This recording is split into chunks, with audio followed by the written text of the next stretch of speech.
Nah, apa fase setelah itu? Inilah yang merupakan kajian inti dari kajian kita saat ini. Mari kita lihat ayat yang selanjutnya, ayat yang ke-80. Wahajjahu qaumuhu, dan dia dibantah oleh kaumnya. Jadi seorang Ibrahim setelah mencapai puncak pencariannya bukan diiyakan oleh kaumnya, tapi yang pertama beliau alami adalah dia dibantah oleh kaumnya.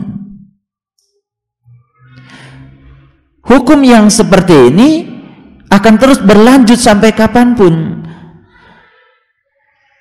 pada siapapun yang ingin mengalami fasenya Ibrahim, yang ingin mengalami perjalanan spiritualnya Ibrahim.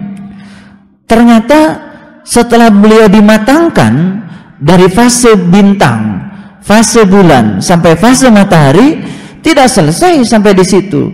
Keyakinan seorang Ibrahim pun harus diuji lagi berikutnya. Ketika beliau menyampaikan apa yang dialami kepada kaumnya, yang pertama kali didapatkan adalah pembantahan dari kaumnya, dan dia dibantah oleh kaumnya.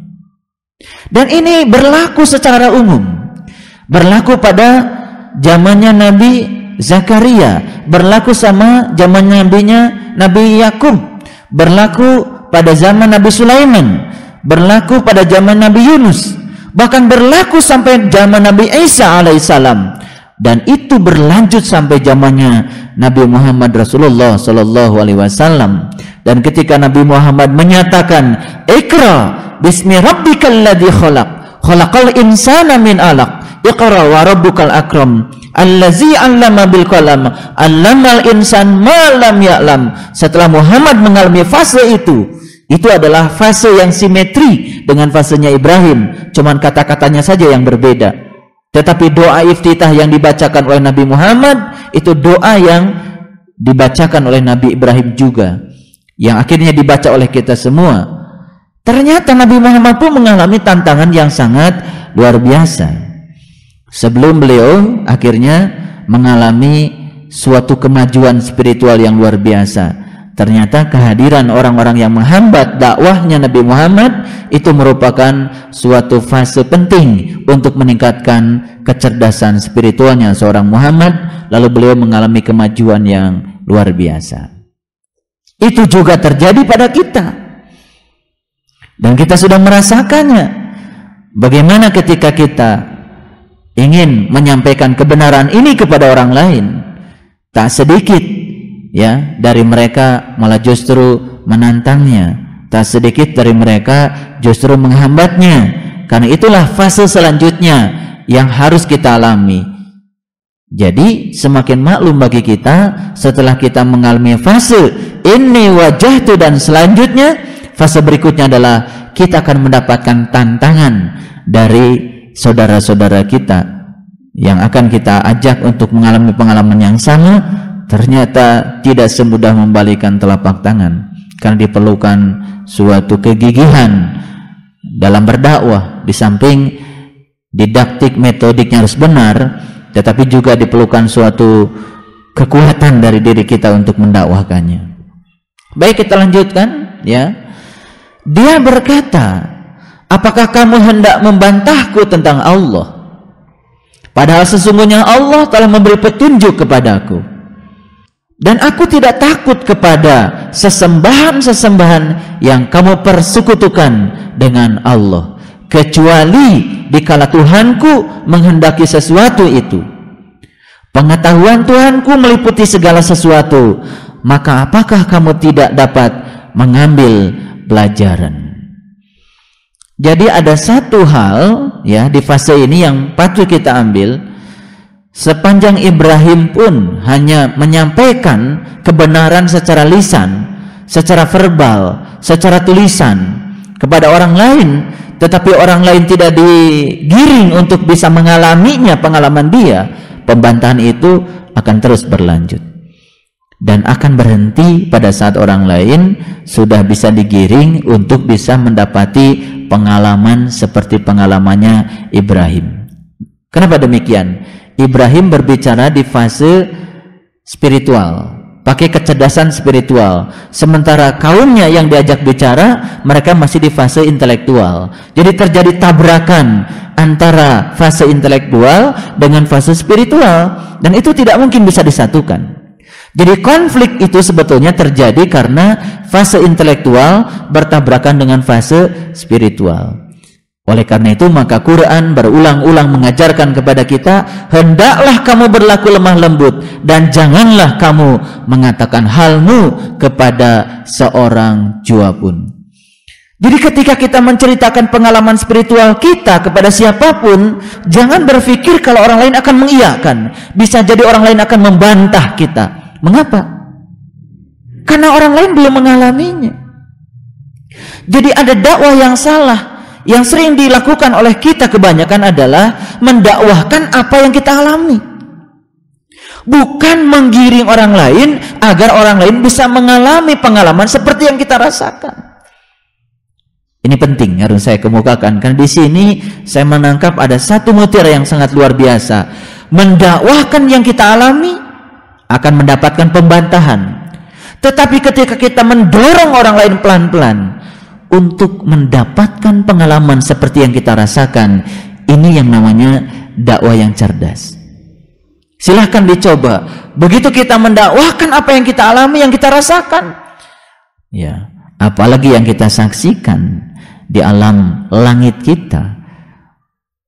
Makanya Nabi Ibrahim diajarkan dulu fase langit baru ke fase bumi. Artinya apa? Fase langit dulu baru fase bumi. Nah sekarang tiba-tiba orang diajarkan fase bumi dengan menggunakan pendekatan langit, jelas akan tabrakan. Bumi dan langit kan sering pakai peribahasa, seperti bumi dan langit kan jadi peribahasa, betapa jauhnya. Jadi tidak akan ada titik temu. Ini penting untuk dikemukakan. Ini fase selanjutnya.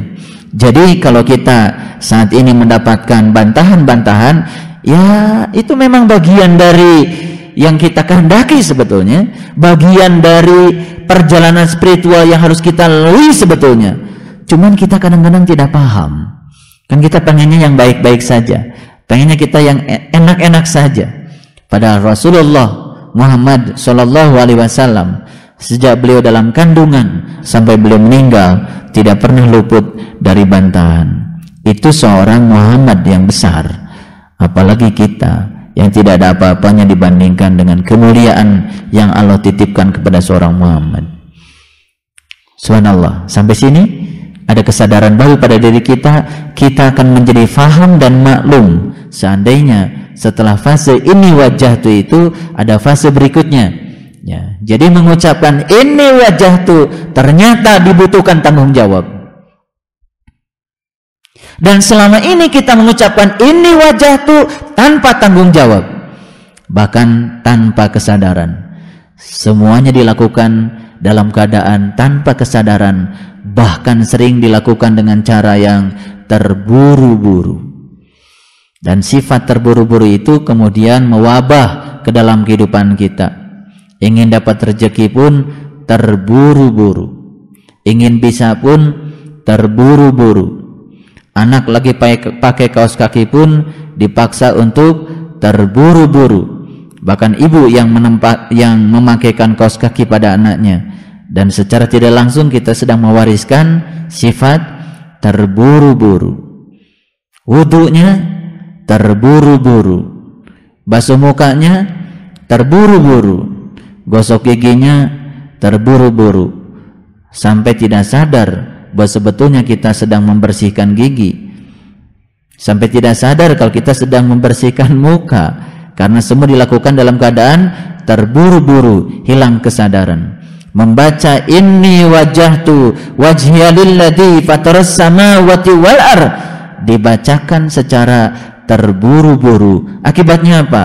Tidak ada kesadaran apapun. Padahal kalau diucapkan dengan kesadaran, inni wajahtu, aku hadapkan wajah batinku, dan saat itu betul-betul kita menghadapkan wajah batin kita kepada Zat yang telah menciptakan langit dan bumi, maka akan timbul satu kesadaran baru pada diri kita. Kesadaran apa? Kesadaran yang sangat luar biasa. Yang pertama, bersyukur kalau kita saat itu masih bisa sholat. Yang kedua, kita bersyukur saat itu masih bisa menyaksikan dengan pandangan batin kita. Yang ketiga, kita masih bisa bersyukur saat itu kita masih bisa berdiri. Betul. Dan yang luar biasa, kita bersyukur saat itu kita masih sedang dibaikan oleh Allah. Karena Allah sedang menjadikan kita sebagai sarana untuk memanifestasikan kemuliaannya pada diri kita.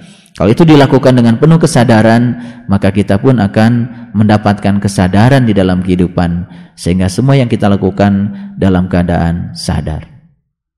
Kita bangun pagi dalam keadaan tidak sadar. Bahkan ketika kita melangkah ke kamar mandi pun dalam keadaan terburu-buru. Semuanya non-meditatif.